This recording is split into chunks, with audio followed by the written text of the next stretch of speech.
So, paano ba gawin ito no? Nagkaroon ng 453,000 yung fake account ko. So, ganito lang po yung ginawa nila, no? Para po magkaroon sila ng 453,000.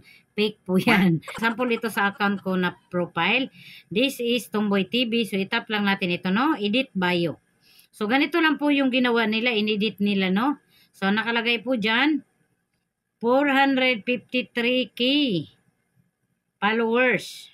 Tapos, 0 dot following.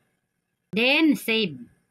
Nagkaroon na ako ng 453k followers at 0 following. So sa kanya, kagagawa lang to, no? Meron lang siya ditong 47 friends. Kung bago pa kayo dito kay Meta, kung hindi nyo talaga alam, iniisip ninyo na akin talaga to. Kasi nga, may makikita kayo dito na 453k followers at 0 following. Pero kung alam nyo na talaga yung pasikot-sikot dito kay Meta, ma-identify nyo talaga na fake account to. Lalo na kasi meron itong add friend. Kasi wala po akong add friend. Okay? Kasi page po ako. Ang may add friend lang po, yan lang po yung mga profile. Ito pong ganitong account ay profile po ito kasi meron pong add friend.